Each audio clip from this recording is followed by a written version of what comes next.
Hey everybody, it's Chase with AV Pop Culture again, and today we continue our spooky season focused content with a look at the top 13 haunted house movies of all time. So pop that tape in, I got you, let's go do this.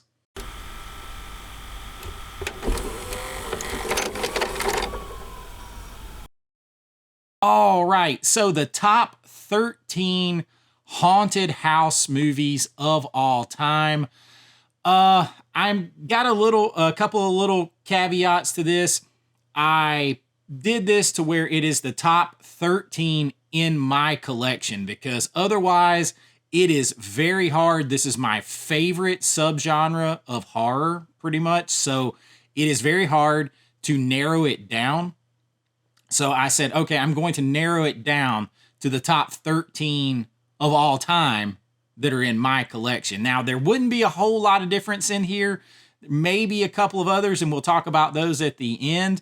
But let's get to it. It is spooky season. Nothing says spooky season like a good haunted house movie. So it is time to get going. And coming in at number 13 on the list is one that I would consider a comedy, but it has its spook factor, but it's an absolute classic haunted house tale.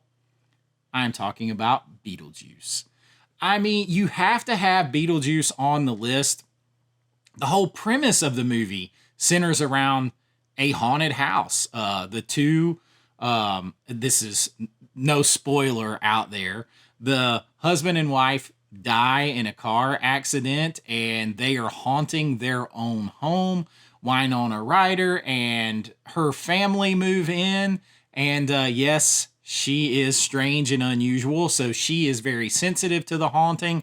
We all know this is Tim Burton's classic horror comedy. Michael Keaton is fantastic as Beetlejuice, and then all these years later, now I still haven't seen Beetlejuice at the time of this recording, but from everything I've seen, he just picked right up with that character and ran right along with it.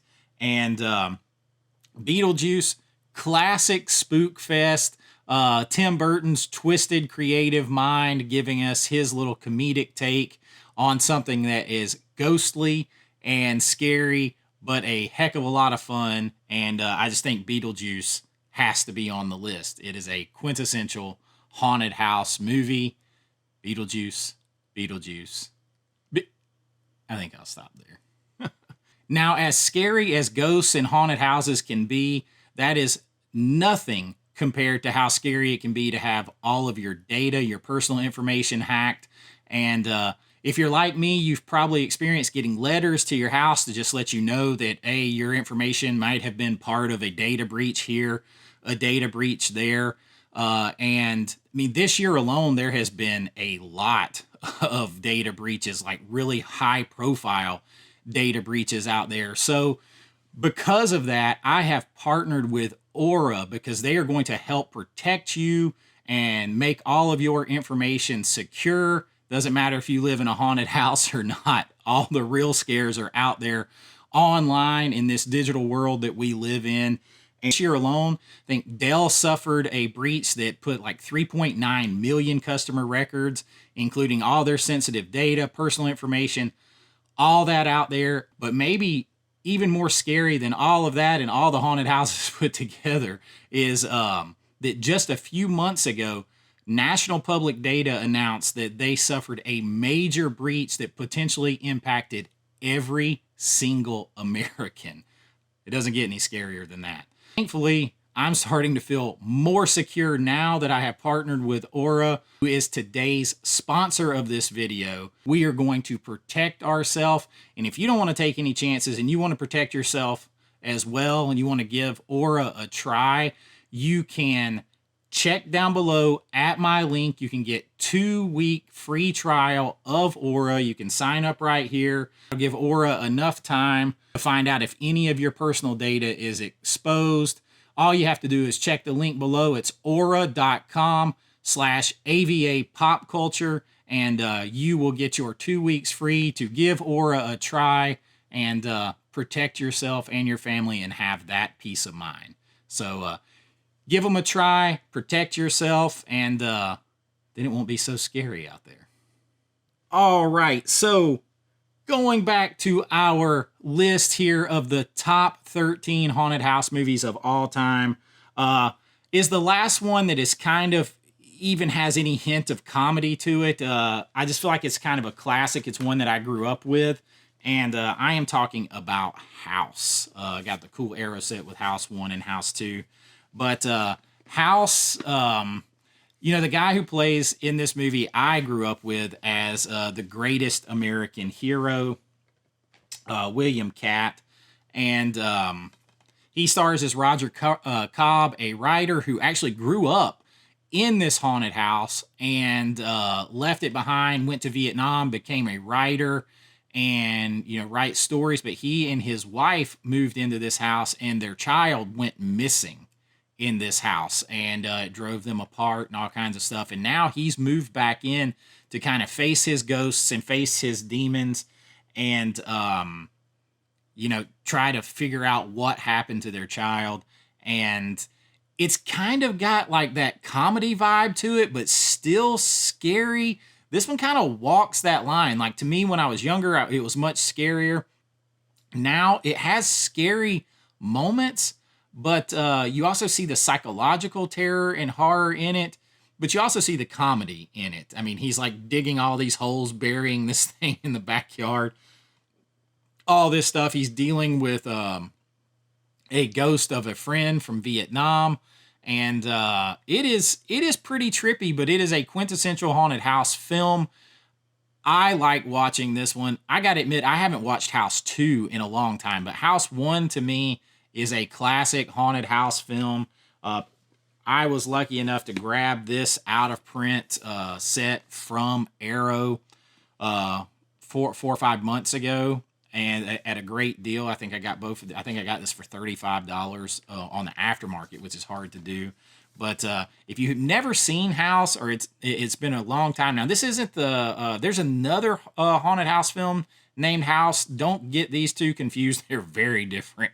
But you can check out House, and if you feel like it, you can check out House 2, A Second Story. Great haunted house films.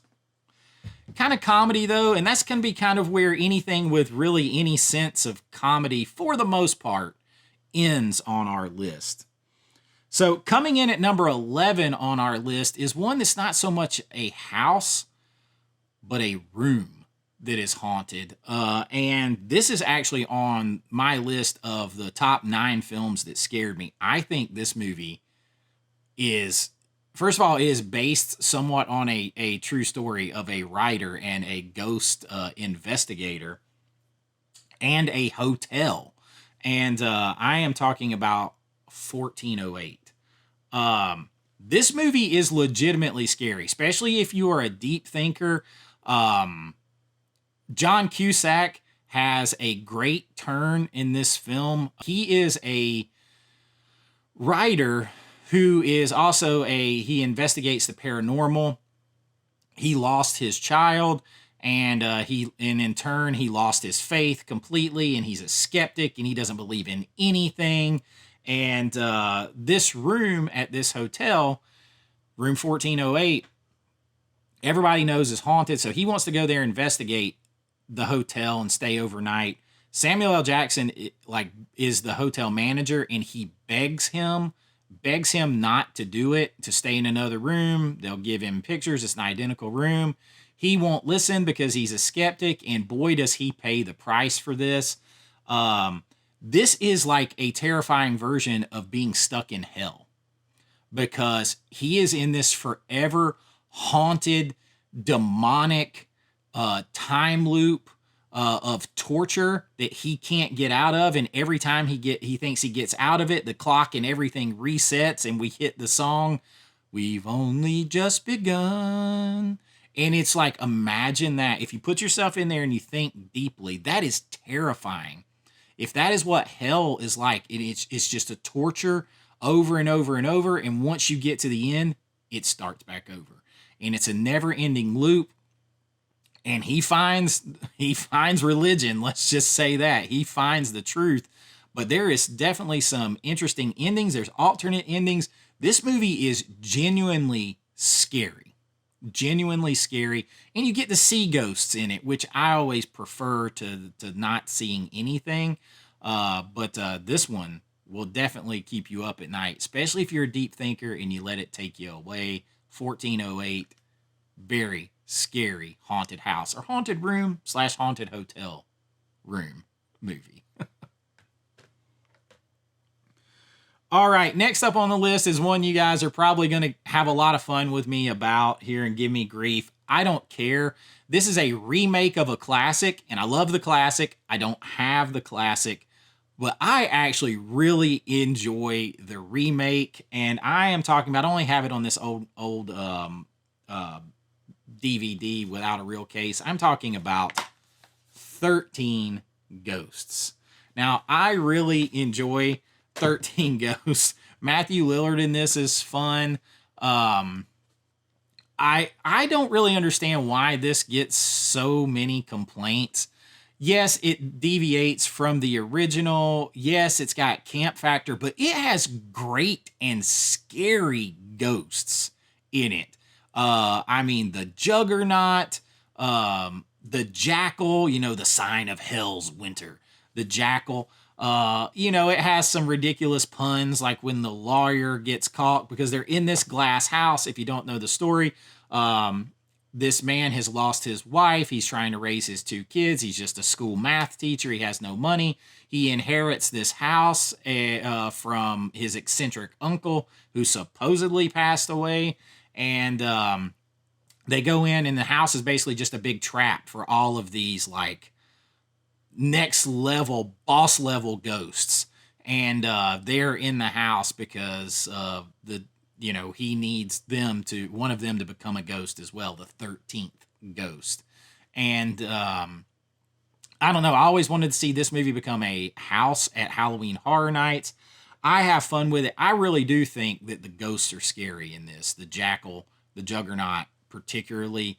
There's some great effects because they still did a lot of their makeup, a lot of practical stuff, and I really like that. I enjoy it, the ghost designs, everything about it. I have fun with it. I don't see the hate. Matthew Lillard's fun in it. It takes the old concept of like the integrated of the movies, like you had to have the special glasses to see the ghosts in the movie theater back then. Supposedly that was the shtick. It takes all that, incorporates it. I have fun with it. So 13 Ghosts comes in on my list at number 10, right? Yes, at number 10. All right, next up on my list is one that I talked about just recently. My buddy Lance and I, we were filming a movie. We had an off night. The movie had just come out. So we took our off night. We went out to eat, had some drinks, and then went to a midnight showing of The Conjuring. Now, he and I were the only people in the theater that night. And horror movies in the movie theater can be way more scary. And because you're all the kind of like outside sensory is gone. So there's almost somewhat of a sensory deprivation, and you're more focused on a thing. And we were pretty scared by this movie. We came home. I told the story. We came home, and 2 grown-ass men, slept in my living room, each of us on a different couch, and put Sweet Home Alabama on TV just to get it out of our mind, because this is one of those rare horror movies, and it's based on a true story. You can argue about that or whatever, with Ed and Lorraine Warren investigating this case in the 70s, this family that moved to this house, and they were tormented by ghosts. But you can't argue that it is scary. It is genuinely rated R on just being intense and scary. There's not a bunch of nudity or sex or blood or gore or anything or bad language. It's just scary and intense. And it got an R rating. It's shot masterfully to build suspense and everything. This movie is a very, very good haunted house film. It has to be on the list. I don't care. It doesn't matter how you feel about Ed and Lorraine Warren, whether you think they were con artists, whatever. The people in all these places definitely had problems that they were seeking out help about. So The Conjuring makes my list, and it comes in here at number 9. Number 8 on my list is another one that I've talked about a few times recently, and this one's not that well known, despite having a crazy huge cast to this. The director is infamously, like, considered not a good guy, right, during the filming of this, and I am talking about The Sentinel. One of the best horror films of the 70s, period. It's if you took Rosemary's Baby and combined it with like a haunted house, like more of a haunted house film. So what it is, this model, she moves into this apartment and she finds out that she's destined to be the sentinel or the guardian, but of the doorway between earth and hell, which is a hell of a responsibility. And the people in this building, they kind of know it, and they're part of it. Now, you have a loaded cast here. You have Chris Sarandon of Fright Night. You have Burgess Meredith in this. Jeff Goldblum is in this. Beverly D'Angelo is in this. Did I say Burgess Meredith? He's in here. I'm trying to remember who all else is in. Tom Berenger is in here. Christopher Walken is in here. The director, Michael Winner, who directed Death Wish, he caught a bad rap because he was like so obsessive about making this so heavy and scary that he pushed people beyond their limits, caused Chris Sarandon to almost quit acting because of it. But the movie, it's interesting because Allison Parker, who the main character, is played by Christina Rains, and she's probably like the least famous person in here. But like there are just moments in this film that are startling. Because imagine that you're living your life, and then you find out, hey, I've got to be the guardian of the passageway from earth to hell, like that. And there must forever be a guardian at the gate from hell. She was young. She was beautiful. She was next. So, like, she encounters spirits and demons trying to go back and forth. And I mean, it is a haunted house movie on a next level. If you haven't seen The Sentinel, I say you have to check this one out. It is very scary. To me, much more scary than Rosemary's Baby ever thought about being. So, The Sentinel comes in here on our list at number 8. Now, at number 7 is another one I'm probably going to catch grief for because it is a remake. And again, this is one that I love the classic, but honestly, I like this remake better because it doesn't leave things ambiguous as to whether or not it is actually a haunting and there's actually ghosts. No, there are really ghosts in this, and I am talking about The House on Haunted Hill. I think I was maybe a senior in high school or had just graduated when this came out. So in this movie, you have at the beginning, they actually filmed the beginning of this movie at Universal Studios, Florida, which I'm a big fan of. And it's actually the Incredible Hulk roller coaster that they use in this. And you have James Marsters in it, who play at the very beginning, who plays Spike in Buffy the Vampire Slayer, which was very popular then. And you have Jeffrey Rush playing the Vincent Price role in this. And he gets this house and he offers all these people $1 million to stay the night. And he has it rigged up to scare them. He doesn't believe it's haunted, obviously. It's all a ruse. But in this movie, it turns out to legitimately be haunted and pretty hardcore haunted. You have a pretty big cast in this. You have Ali Larder in here, Brigitte Wilson in here, Famke Jensen, Jeffrey Rush, Taye Diggs are all in this movie. And what's his name? Chris Kattan in here. And there's some early, late 90s, early 2000s CGI. But if you look past that, this movie was like actually pretty scary to me and pretty intense in some spots. And, it becomes a survival horror haunted house movie, which is an interesting combo. And Jeffrey Rush, I like his character development through this and the way his character changes playing the Vincent Price role. I have a lot of fun with this movie. People can hate on it. I actually really enjoy it. So House on Haunted Hill comes in at number 7 on my list. All right, number 6 on my list is another one I've talked about a lot recently. I just found it recently. It comes from 1992. It was way ahead of its time. I am talking about Ghost Watch. Now, if you don't know, this is the one, I've talked about it several times, that got banned in the UK because the night that it premiered, there were over 1 million calls because people freaking out, thinking everything that was real. Here, this was shot documentary, like newscast style. So this is very much a forerunner to things like Late Night with the Devil, and I'll spit it out in a minute. Late Night with the Devil and things like that. WNUF's Halloween special definitely takes cues from this. So it's all set up like a real broadcast where they're supposedly investigating a haunted house where this woman and her two daughters are having issues with a ghost. And they use actual real like reporters and stuff from this news network to do part of this Ghost Watch, and they investigate the house. And it gets intense, very intense, especially if you believe in that kind of stuff and you're a deep thinker. It gets very, very intense. This is the one I said caused me to have anxiety attack, and I had to pause it because it was like hitting very realistic. Ghost Watch is a fun watch, very intense. Maybe you don't think of it as a classic haunted house movie because of the way it is, but it is 100% a haunted house movie. They're investigating a haunted house on Halloween night. Some of it is based loosely on some true stories and some true places, so that adds to it. But Ghost Watch, if you haven't seen it, super ahead of its time.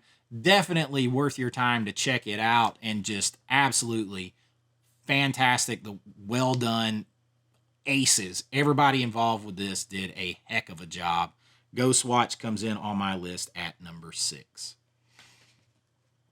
Now, the next one on my list, we're in the top 5 here, and you could argue that this one is comedy, but the second movie in this franchise got more comedy elements and kind of later became almost a spoof of itself. The first one was genuinely scary when I was a kid and I saw this movie. And maybe you don't even think about this as a haunted house film, but I promise you that Evil Dead is a haunted house film. It might be a haunted cabin in the woods, and it might be more demons than ghosts, but it is a haunted house film. I got my cool Blockbuster box set here, and my awesome 4K that was sent to me by Jerry at Screaming Geek Media. But I love this movie. It's classic. People are like, why didn't it make more lists? Why doesn't it do this?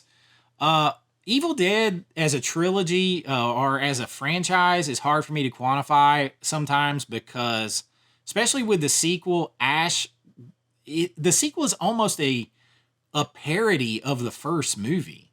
And then Army of Darkness and Evil Dead 2, while I love them, to me they are very spoofy. But the first one is genuinely scary, low budget, gritty, dark, and it might be demons that are set loose, but it's still a haunting. And it might be a cabin and not a suburban house. It is still a haunted house. So Evil Dead, I don't really need to say a lot about this. Ash, you got Bruce Campbell in here. He goes to the cabin in the woods, old school style. They accidentally let out the ghosts, the demons that are there, and all hell literally breaks loose. So Evil Dead comes in top 5, maybe one that you weren't thinking of, but it makes my list at number 5. At number 4 on the list is one that a lot of people haven't seen, and this technically is a mini series, but I think it does everything haunted house perfectly. I hesitate to say this, but I would like to see a remake of this film with updated abilities, but all the atmosphere, all the mystery, all the scares, all the subtlety vibes that you want from a haunted house film exist in Stephen King's Rose Red. He's just a master of atmosphere. He really is. He's not always greatest with the endings of stuff, but as far as atmosphere goes, he and Carpenter are great at setting atmosphere. And Rose Red, like I said, it's a mini series and it actually has a pretty good cast to this. Nancy Travis is in here. I'm trying to think. Julian Sands, the late Julian Sands, is in here. The movie is the house is loosely based on the real house, the Winchester house, which they've since made a movie about. I haven't bothered to see it. I heard it wasn't very good. But the Winchester house is a very real place where the wife of the guy that made the Winchester repeating rifle lived after he died, and she was convinced that if she did not continue building on to the house, that the spirits of all the people killed by the rifle who were haunting her would kill her. And she's trying to confuse the ghosts with her building. So in the actual house, there's doors that open to nowhere. There's rooms that are like built upside down. There's doors that open to long, like multi-story falls. It is very, very crazy. There's doors to nowhere. There's hidden ballrooms. It just goes on and on and on. Skinny and sideways halls. It's very, very trippy, and it's a very real place that Rose Red was based on. In the movie, you have some investigators who want to bring different people, mediums, psychics, all this stuff. They want to. Nancy Travis plays the lead investigator, and she has a sort of an ill plan. She wants to bring all these people in here and basically light up this dead cell of a house to bring all the supernatural elements up. That's not what she tells the people. She tells them they're just going there to investigate it, debunk it, so she can, write a dissertation, a paper on it, whatever. She really has an idea that if she brings all of these special people in there, all of their abilities and, psychic powers and all that stuff will cause all hell to break loose, and it does. Very eerie, very settling, very atmospheric. I absolutely love Rose Red. I would love to see this movie done as a movie that's maybe like 2.5 hours long, or in a two-parter. Maybe redo this movie, and I think it is just a damn good film. If you haven't checked out Rose Red and you're a fan of haunted house films, don't let the fact that it was made for TV throw you off. It is a very, very good movie. It comes in at 4 on our list. And that just leaves the top 3. And for me, doesn't matter if I had these or not. These would be the top 3. Coming in at number 3 is Poltergeist. Now this one, it's not the scariest ever, but it is loosely based. There's some loose basing on true stories here. And this is just like a quintessential haunted house film in that it is in the public zeitgeist. It is, you got Spielberg and Tobe Hooper on this film. You can argue about who directed how much of what. But you can say they're here to anyone, and they have an idea of having heard that, even if they were born 30 years later. Poltergeist has just permeated our society. This family moves into this house. The company that built the neighborhood did not move. They only moved the headstones. They left all the bodies in the ground of the cemetery. And it causes the other side to get pissed off. They target Carol Ann. This family is being tormented by malevolent ghost spirits. The scene where the little boy is like getting attacked by the tree outside his house, that is scary. And of course, Carol Ann has to be saved from the other side. It spawned a couple of sequels. This 4K is great. I don't really know what else you say about Poltergeist. Like, most people have seen it, but it is just one that if you're talking haunted house movies, you have to talk Poltergeist, and it comes in at number 3 on our list. Now you might be saying, what is left? Poltergeist is 3. Poltergeist should be 1. I totally disagree. My 1 is a lock at number 1.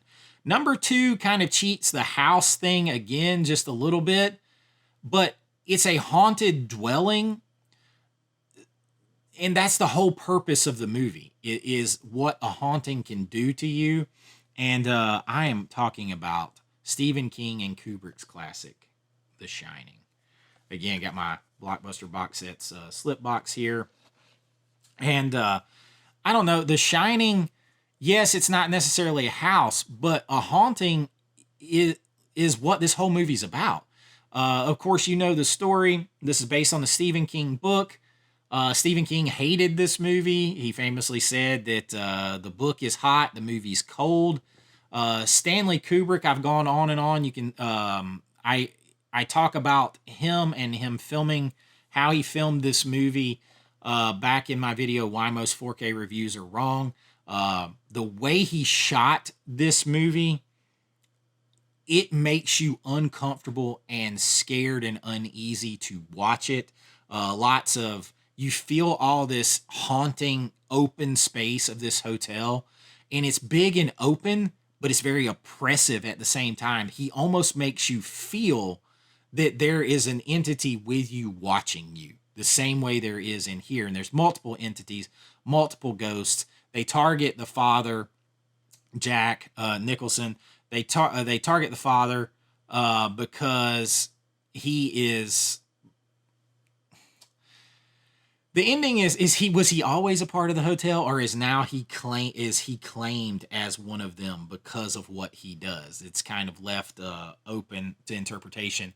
But they talk about the home office and stuff like that. That he's referring to hell and the devil. These ghosts are like this thing is there to drive people crazy, to mark their souls and kill them and collect them.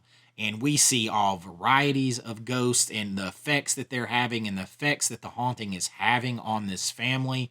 And you see them fall apart and you see him fall into madness. And this movie is an absolute classic.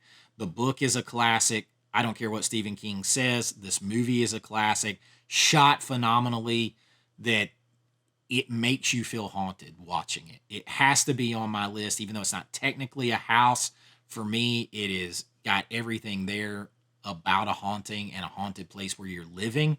And The Shining, no question, comes in at number 2 on my list. And that just leaves one movie, and you want to talk about no question. This is a movie that I've talked about multiple times before.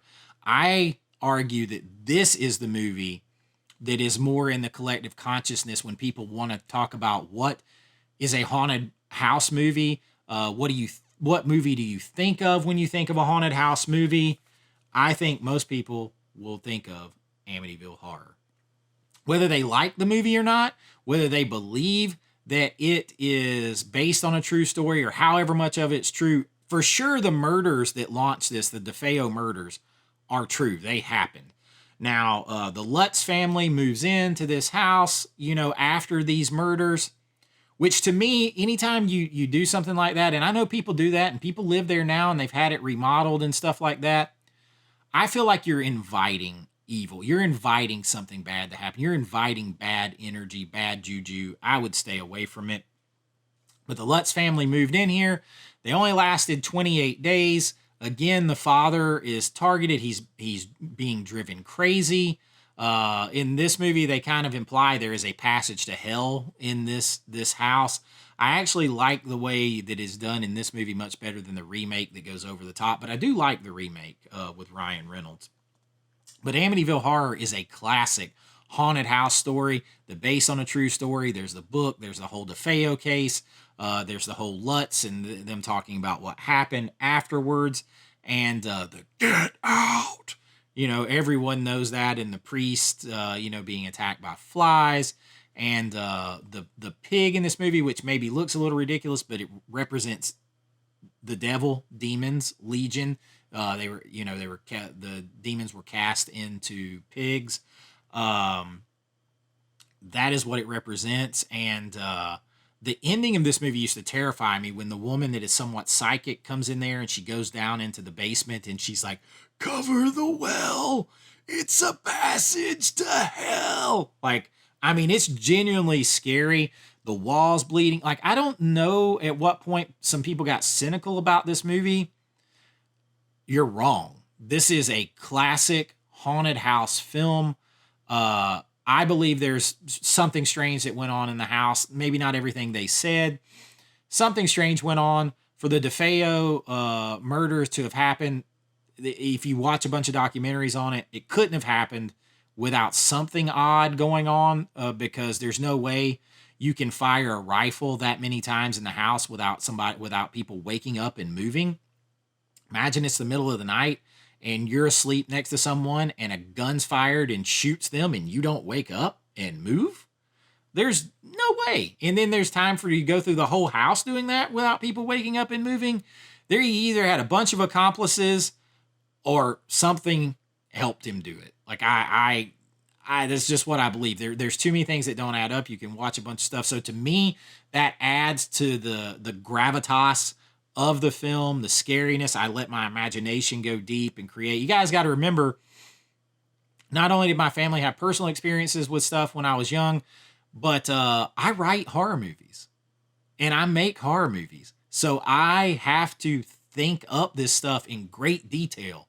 So my imagination goes deep on a lot of this stuff and makes it way more scary to me. But I just think almost everyone has probably heard of the Amityville Horror, and they can picture that house and the eyeshadow windows that have since been changed. But I think you'd be hard-pressed to find someone who's never heard of it. And for me, that and the classic staying power, awesome 4K by Vinegar Syndrome here, by the way, puts it at number one on my list, all-time haunted house films. I think it's the icon of haunted house films. And that is my list. Let me know what you think of it. Again, there's classics. I don't have The Changeling, great haunted house film. The Others, great haunted house film with a twist, although I feel like the twist at the end is what saves the movie for me a lot. Burnt Offerings is a really good haunted house film. I've heard of some others like The Orphanage, which I haven't seen. We Are Still Here is one that I just saw recently that is very good. It's got Barbara Crampton in it, and it's a very short film, but I really like the atmosphere and how it was done. But I don't have any of those on physical media. And if I was expanding a list out to 20 or 25, they would probably be on here. Like The Uninvited from, like, was it 1944? Good haunted house movie that actually took ghosts seriously and stuff. So there's definitely some good ones out there, and it's not that I don't like them. I don't have them, and I'm still not sure that any of those I just mentioned will be ranked any higher than these that I have, but because that's just how much I like them personally, and it's very subjective.